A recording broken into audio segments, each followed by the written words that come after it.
요한복음 12장에 보시면 예수님이 어린 나귀를 타시고 예루살렘에 들어오실 때 많은 무리들이 종려 나무 가지를 가지고 호산나 찬송하리로다 이렇게 찬송을 드리면서 예수님을 이렇게 맞이하고 있는 것을 볼 수가 있습니다. 예수님이 예루살렘에 들어오셨다고 하는 것은 인간적으로 볼 때에는 그렇게 큰 의미가 있다고 볼 수 없지만 영적으로 볼 때 예수님이 예루살렘에 들어오신 것은 하나님을 믿는 모든 백성들에게 그리고 이 땅에 살고 있는 모든 인생들에게 크나큰 의미가 있는 그런 사건이라고 이렇게 말씀을 드릴 수가 있습니다. 예수님이 예루살렘에 들어오신 것은 어떤 정치적인 목적 때문에 들어오신 게 아니라 예수님이 예루살렘에 들어오신 목적은 너무나 명확하죠. 만약에 어떤 정치적인 목적으로 예수님이 예루살렘에 들어오셨다면 이렇게 공개적으로 들어오지 아니하시고 아마 은밀하게 세를 규합해서 예루살렘에 들어오셨을 것입니다. 또는 예수님이 공개적으로 들어오셨다면 어린 나귀를 타시고 그 몇 명의 제자를 이끌고 초라한 모습으로 예루살렘에 들어오지 아니하시고 이 화려한 모습으로 당당하게 예루살렘에 들어오셨을 것입니다. 그런데 예수님이 예루살렘에 들어오시는 모습은 너무나 작고 초라하지 않습니까? 굳이 어린 나귀를 타시고 예수님이 예루살렘에 들어오셨어요. 인간적으로 별로 매력을 끌만한 그런 모습을 보이지 아니하시고 예루살렘에 들어오셨다고 하는 것입니다. 그렇다면 예수님이 예루살렘에 들어오신 그 목적이 과연 무엇일까요? 첫째로 하나님의 편에서 볼 때 하나님의 뜻에 순종하시고자 예루살렘에 들어오셨다고 하는 것입니다. 하나님의 뜻이 무엇입니까? 우리가 로마서 8장 28절에 보니까 자기 아들을 이 모든 사람을 위해서 내어주시는 것이 하나님의 뜻이었어요. 아버지가 아들을 죽는데 내어놓는다고 하는 것은 이것은 인간적으로 볼 때에도 우리가 쉽게 수긍할 수 없는 그런 사건이라고 이렇게 말씀을 드릴 수가 있죠. 아들들이 군대만 가도 부모들의 마음은 굉장히 아리지 않습니까? 그렇죠? 그런데 만약에 이 독자를 전쟁터에 보낸다고 생각을 해보세요. 아마 부모들의 이 마음이 얼마나 힘들고 얼마나 고통스러울지 우리가 어느 정도 이해할 수 있는 것입니다. 그런데 아버지가 독생자를 십자가에 내어놓았다고 하는 것은 흔히 일어날 수 있는 일이 아니고 아주 특별한 사건이라고 이렇게 말씀을 드릴 수가 있는 것입니다. 예수님도 아버지의 뜻을 오래전부터 알고 있었어요. 우리가 마태복음 16장에 보시면 예수님이 제자들에게도 말씀하실 때 그런 말씀을 하지 않습니까? 장로들과 대제사장들과 서기관들에게 고난을 받으시고 십자가에서 죽으시고 또 사흘 만에 다시 살아나야 될 것을 제자들에게 예수님이 직접 말씀을 하십니다. 그러니까 예수님이 예루살렘에 들어오시기 전부터 하나님의 뜻이 무엇인지 아버지의 뜻이 무엇인지 나를 향하신 아버지의 뜻이 무엇인가를 예수님은 이미 알고 계셨어요. 또 우리가 마태복음 26장에서 보니까 예수님이 겟세마네 동산에서 기도하실 때도 나의 원대로 마옵시고 아버지의 원대로 되기를 원하나이다. 그렇게 기도하고 있는 걸 볼 수가 있죠. 아버지의 원이 무엇인지 아버지의 뜻이 무엇인가 예수님은 오래전부터 알고 있었고 예수님이 아버지의 뜻을 이 땅에 오실 때부터 생애 전반에 거쳐서 그리고 예루살렘에 들어오시는 순간에도 아버지의 뜻을 알고 있었다고 하는 것입니다. 그리고 그 아버지의 뜻대로 온전히 순종하고 계시는 걸 볼 수가 있는데요. 예수님이 아버지의 뜻대로 순종하는 것도 결코 쉽지 않은 일이었습니다. 마태복음 26장에 보시면 예수님이 내가 심히 고민하여 죽게 되었다 그랬거든요. 그러니까 십자가를 지는 일이 예수님 편에서 볼 때 결코 쉬운 일이 아니라고 하는 것이죠. 내가 매우 고민하여 죽게 되었다. 그렇게 말씀을 하셨고, 또 우리가 마태복음 27장에도 보니까 예수님이 십자가에 달리실 때 운명하실 때 그렇게 말씀하시죠. 엘리 엘리 라마 사막다니, 나의 하나님 나의 하나님 어찌하여 나를 버리셨나이까. 하나님이요, 하나님의 아들 독생자 예수님을 십자가에 달리는 그 순간에 하나님이 예수님을 버렸다고 하는 것입니다.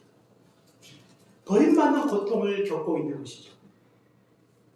예수님이 십자가에 달리는 순간에는 단순히 하나님의 아들이라고 하는 신분보다는 인간의 모든 죄를 짊어진 어린 양으로 십자가에 달린 것입니다. 그렇기 때문에 예수님이 십자가에 달리는 그 순간에 죄를 향한 하나님의 진노가 십자가에 한꺼번에 쏟아지는 것입니다. 인간의 모든 죄를 짊어지시고 예수님이 인간의 대표자로 십자가에 달리신 것이죠. 그렇기 때문에 하나님도 안면을 몰수하고 그 순간에는 하나님의 아들보다는 인간의 대표자로 인간의 모든 죄를 짊어진 한 사람으로 어린 양으로 십자가에 달렸기 때문에 그곳에 하나님의 엄청난 진노가 한꺼번에 쏟아지는 것이죠. 그 순간만큼은 하나님도 모른 채 하시고 그를 버렸다고 하는 것입니다. 버림받는 고통이 얼마나 큰지 몰라요. 예수님이 나 뭐 머리에 가시 멸류관 때문에 뭐 머리가 아프다, 뭐 허리가 아프다, 뭐 등이 아프다, 뭐 그렇게 말씀하지 않거든요. 예수님이 육신의 고통 때문에 아프다는 그런 말씀이 성경에 나와 있지 않습니다. 예수님의 고통은요, 영적인 고통입니다. 버림받는 고통, 하나님의 저주를 한꺼번에 받아내는 고통, 그런 고통을 겪으면서 예루살렘에 들어오셨고 십자가를 지셨다고 하는 것입니다. 그런 고통이 있을 것을 아시고 예수님이 예루살렘에 들어오신 것입니다. 바울도 우리가 사도행전 21장에 보니까요, 바울이 예루살렘에 올라가려고 하니까 바울이 예루살렘에 올라가는 것을 만류하지 않습니까? 예루살렘에 올라가면 결박당하고 이방인의 손에 넘겨진다. 그렇기 때문에 올라가지 말아라. 그렇게 많은 사람들의 만류를 해요. 그런데 바울은 뭐라고 고백합니까? 나는 결박당할 것뿐만 아니라 예루살렘에서 죽을 것도 각오했다. 이러면서 내가 예루살렘에 올라가는 것이 하나님의 뜻인 줄 알고 기꺼이 예루살렘에 올라가고 있는 걸 볼 수가 있습니다. 바울은 하나님의 뜻이 무엇인가를 알았고 하나님의 뜻대로 순종하고자 기꺼이 고난을 감당하기 위해서 예루살렘으로 들어가고 있다는 사실을 알 수가 있는 것입니다. 마찬가지로 우리도요, 고난받는 것이 하나님의 뜻이라면 우리가 기꺼이 순종을 해야 되겠습니다. 물론 고난이 우리가 범죄함으로 받는 고난도 있지만 하나님의 뜻대로 받는 고난이 있거든요. 이런 고난을 우리가 어떻게 감당해야 할 것인가? 베드로전서 2장에 보니까 우리가 의롭게 살다가 고난받는 것은 아름다운 것이라 그랬어요. 그래서 우리가 하나님의 뜻대로 살다가 받는 고난은 아름다운 것인 줄 알고 고난을 감당하는 것입니다. 베드로전서 우리가 4장에 보시면 그리스도의 고난에 참여하는 것으로 즐거워하라 그랬거든요. 우리가 받는 고난은 무익한 것이 아니에요. 유익한 것입니다. 고난은 연단의 과정입니다. 고난 뒤에는 영광이 있어요. 우리가 그것을 바라보고 하나님의 뜻대로 받는 고난이라면 그 고난을 즐겁게 감당해야 할 것을 성경이 우리에게 가르쳐주고 있는 것입니다. 뿐만 아니라 우리가 베드로전서 3장에 보니까 의를 인하여 고난하는 것은 복되도다 이렇게 말씀을 하고 있죠. 하나님의 뜻대로 고난을 받는다면 그 고난 자체가 우리에게 복이라고 하는 것입니다. 그렇기 때문에 고난 자체가 우리에게 고통임에 틀림이 없지만 그것이 하나님의 뜻이라면 복인 줄 알고 우리가 그것을 기꺼이 감당을 하셔야 되겠습니다. 특히 우리 교우들 중에 고난 중에 있는 우리 신자들이 있다면 그것이 하나님의 뜻대로 받는 고난이라면 그것을 우리가 기꺼이 복인 줄 알고 감당할 수 있도록 그들을 권면하셔야 되겠습니다. 또 우리 자녀들에게도 가르쳐야 되겠어요. 의를 인하여 고난받는 것이 복이다. 고난받는 것이 절망이고 패배고 고난 때문에 낙심하고 절망하는 것은 옳지 않다. 오히려 내가 주를 위해 살다가 고난을 받는 것은 신자에게 영광의 계급장과 같은 것입니다. 그렇기 때문에 그것 때문에 결코 낙심하거나 절망하지 말고 하나님이 우리에게 주시는 복인 줄 알고 우리가 감사와 기쁨으로 즐겁게 하나님이 우리에게 허락하신 고난의 때를 믿음으로 잘 감당하시는 그런 복된 신자로 살아가시기를 주의 이름으로 축원합니다. 그리고 두 번째로 예수님 편에서 볼 때 예루살렘에 들어오신 것은 어떤 의미가 있습니까? 그것은 사명을 감당한다는 의미가 그 속에 있다고 하는 것입니다. 사명을 감당하는 거죠. 예루살렘에 들어오셔서 십자가를 지는 것은 하나님이 예수님에게 주신 사명이에요. 마가복음 10장 45절 말씀을 보니까 인자가 온 것은 섬김을 받으려 함이 아니여 도리어 섬기려 하고 많은 사람의 대선물로 주기 위해서 예수님이 이 땅에 오셨다고 말씀을 하고 있어요. 이것이 바로 예수님께 하나님 아버지께서 주신 미션입니다. 그것 때문에 이 땅에 오셨어요. 모든 인간은요, 이 땅에 태어나는 순간부터 하나님께서 우리에게 주시는 사명이 있습니다. 아무런 이유도 없이 목적도 없이 하나님이 우리를 이 땅에 보내지 않아요. 심지어 미체나 미물까지라도 다 사명이 있습니다. 하나님이 인간만 지으신 건 아니잖아요. 하나님이 우주 만물을 지으시고 자연 세계를 하나님이 다 지으셨어요. 그런데 모든 것들이 다 사명이 있는 것이죠. 하늘에 나는 새 한 마리도 사명이 있고 들에 피는 들불 하나도 다 사명이 있는 것입니다. 사명도 없는 그런 존재는 이 땅에 존재하지 않습니다. 하물며 인간은 말할 것도 없는 것이죠. 예수님도 이 땅에 사명이 있어서 이 땅에 오셨고 하나님이 우리에게도 사명을 주셔서 이 땅에 보내주셨다고 하는 것입니다. 예수님은 자신에게 주신 사명이 무엇인가를 알고 있었고 그 사명을 결코 피하지 않았다고 하는 것입니다. 사명을 감당함에 있어서 굉장히 능동적으로 적극적으로 헌신적으로 아버지께서 아들에게 주셨던 그 사명을 감당하고 있다는 사실을 알 수가 있는 것입니다. 우리가 사명을 아는 것도 중요하지만 우리가 사명을 어떻게 감당해야 할 것인가 이것이 매우 중요하다고 하는 것입니다. BC 490년에 페르시아와 그리고 아테네가 2차 전쟁이 마라톤 평야에서 벌어지지 않습니까? 페르시아의 왕이었던 다리우스 1세가 900척의 배와 그리고 25,000의 보병 군사와 그리고 1,000 기병을 이끌고 아테네에 2차로 침략을 해요. 1차 때는 폭풍으로 인해서 전쟁도 제대로 해보지 못하고 실패를 했고 2차 전쟁이 벌어지죠. 아테네의 군사는 한 1만, 그러니까 숫자로 이렇게 따져봐도 훨씬 페르시아 군대가 수가 많았어요. 국가의 운명이 걸린 이런 전쟁이 벌어지는데요. 그런데 아테네는 수가 적었지만 전략과 전술이 매우 뛰어났습니다. 그래서 작은 군사임에도 불구하고 이 전쟁에서 아테네가 승리를 거두게 되는 것을 볼 수가 있어요. 아마 전쟁의 승전보는 아마 어느 누구보다도 아테네 시민들이 그 결과가 어떻게 되었는지 매우 궁금했을 것입니다.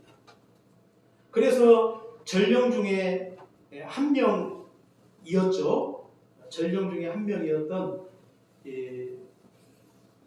페이리 피테스라고 하는 사람이 있는데, 이 사람이 승전보를 알리기 위해서 한 40km 가량 되는 그 거리를 쉬지 않고 뛰어가서 우리 아테네가 페르시아를 상대로 전쟁에서 승리했다, 이 소식을 전하고 그 자리에서 죽죠. 이 사람에게는 이 승전보를 전하는 것이 자신에게 주어진 사명이었습니다. 그 사명을 감당하는 일에 최선을 다하죠. 그 사명을 감당하기 위해서 헌신적으로 그 사명을 감당하다가 자신의 목숨까지 잃어버리고 있는 걸 볼 수가 있습니다. 아마 이 사람은 분명히 노인은 아니었을 것입니다. 노인에게 이 같은 일을 맡길 리는 없죠. 굉장히 비교적 젊고 건장한 청년이었지만, 그러나 자신에게 부여된 이 사명이 너무나 귀하고, 또 그 사명을 감당했을 때 이 백성들이 얼마나 자기를 통해서 이 성전보를 듣기를 얼마나 간절히 원했을까, 이것을 생각하니까 조금도 지체하지 아니하고 자신의 목숨까지 던져가면서 자신에게 주어진 사명을 끝까지 감당했다고 하는 것입니다. 사명이라고 하는 것은 무엇입니까? 생명과 같은 것입니다. 그리고 그 사명을 감당하는 자세는 바로 자신의 모든 것을 들여서 그 사명을 완수하는 것이 사명을 맡은 자의 삶이라고 이렇게 말씀을 드릴 수가 있는 것입니다.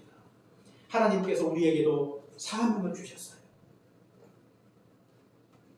이 땅에 하나님께서 우리를 보내실 때 하나님께서 우리에게 허락하신 사명이 있는 것입니다.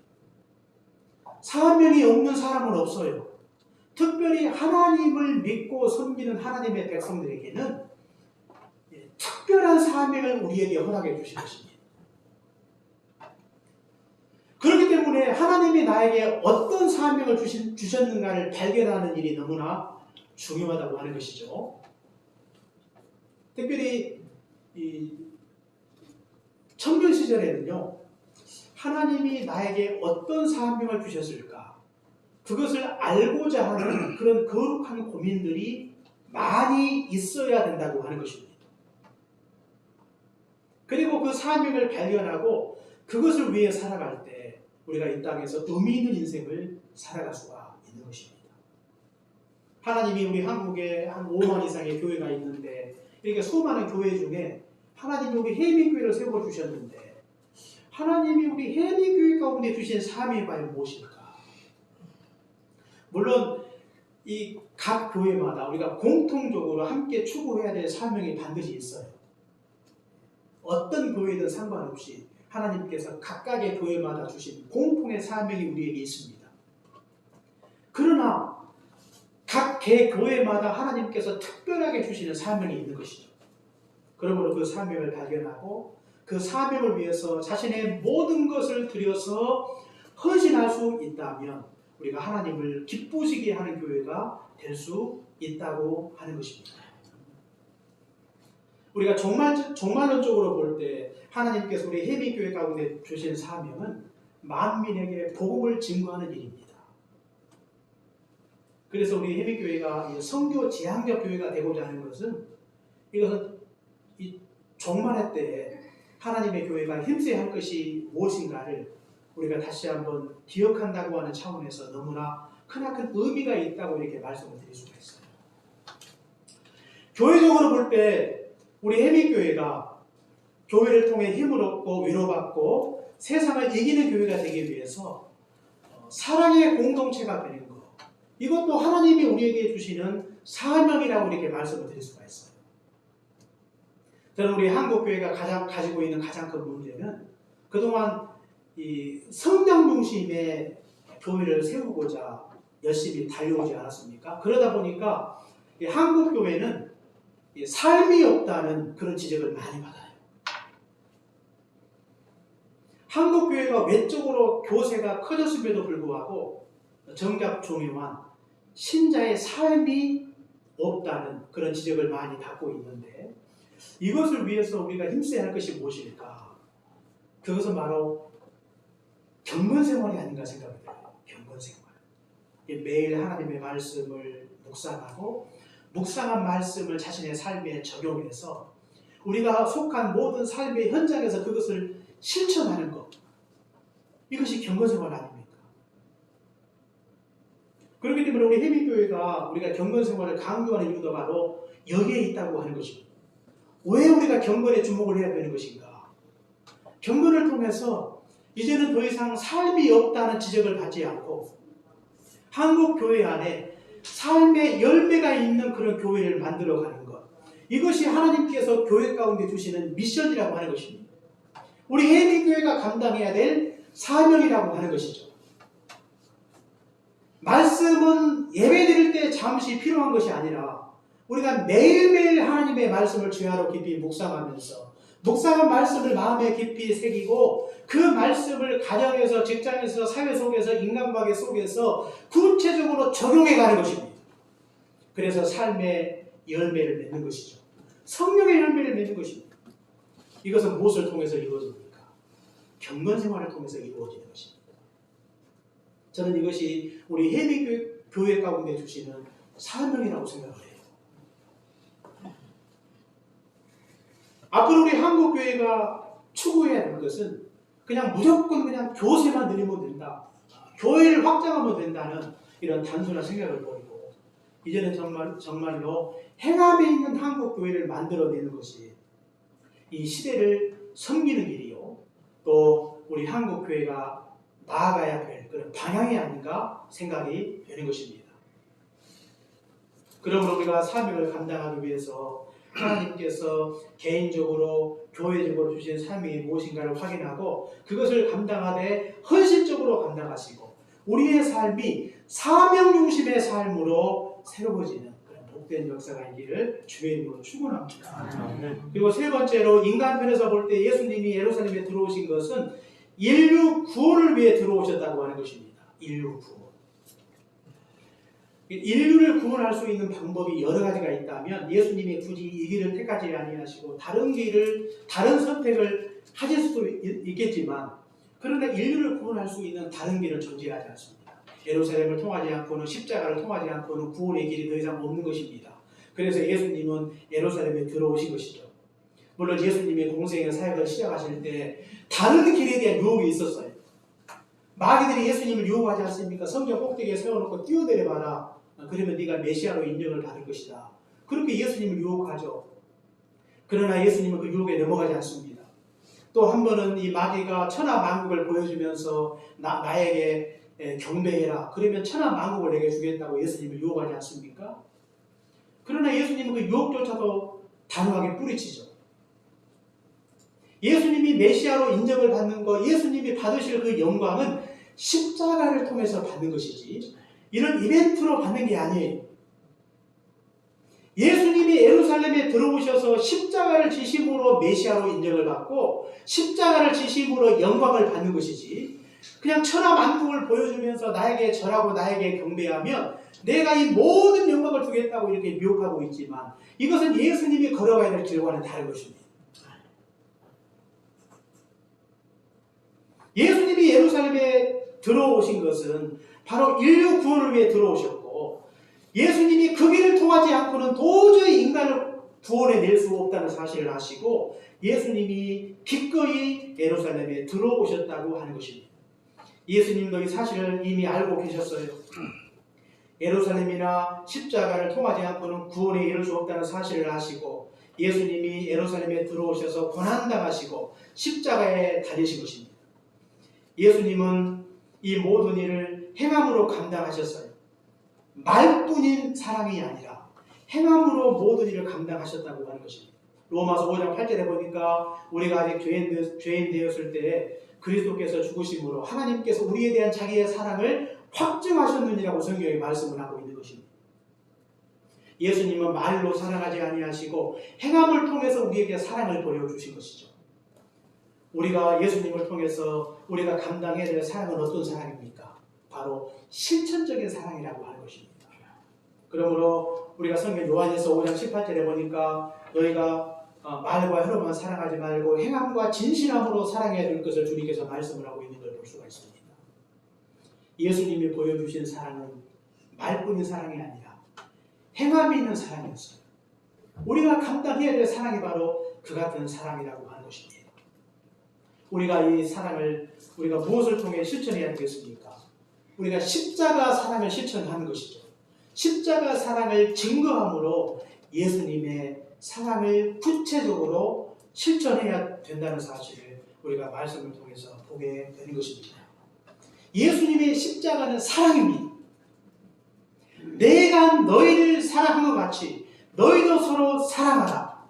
우리가 사랑해야 될 그 사랑의 이 본질은 주님의 십자가예요. 우리가 누군가를 사랑한다고 했을 때 그 사랑은 예수님의 십자가가 기준이 되는 것입니다. 예수님은 십자가를 통해서 자신의 모든 것을 다 드리신 것입니다.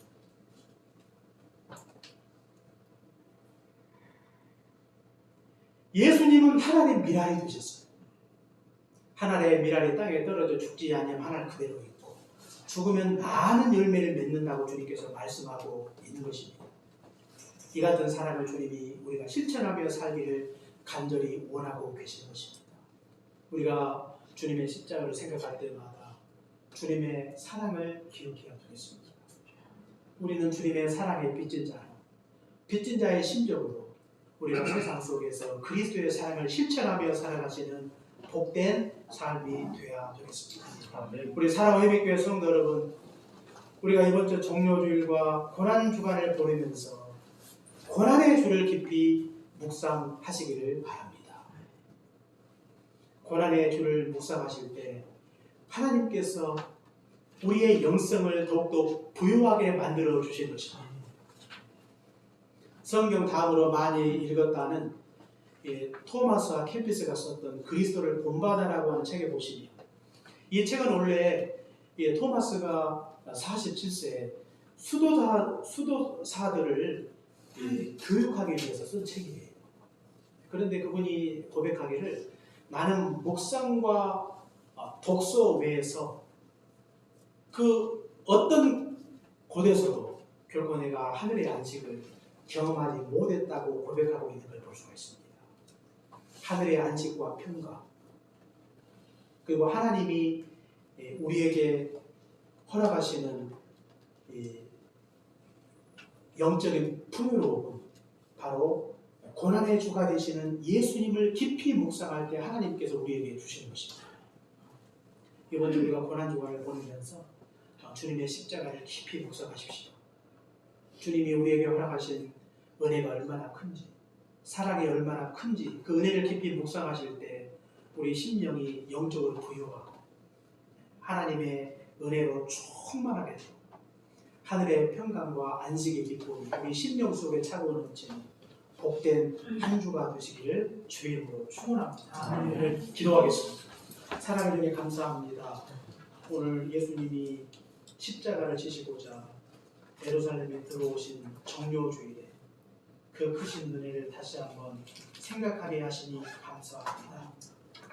아버지의 뜻에 순종하려고 예루살렘에 들어오셨고 자신에게 부여된 사명을 감당하고자 예루살렘에 들어오셨고 죄와 사망 가운데 있는 인류를 보호하고자 예루살렘에 들어오셨음을 알게 하여 주옵시고 주님은 이 한 가지 목적을 위해서 이 땅에 오셨고 그것을 위해 사셨고 그것을 위해 십자가 고난과 고통과 죽으심을 감당했다는 사실을 알게 하여 주옵시고 하나님이 우리를 이 땅에 보내신 뜻이 있는 줄로 믿습니다.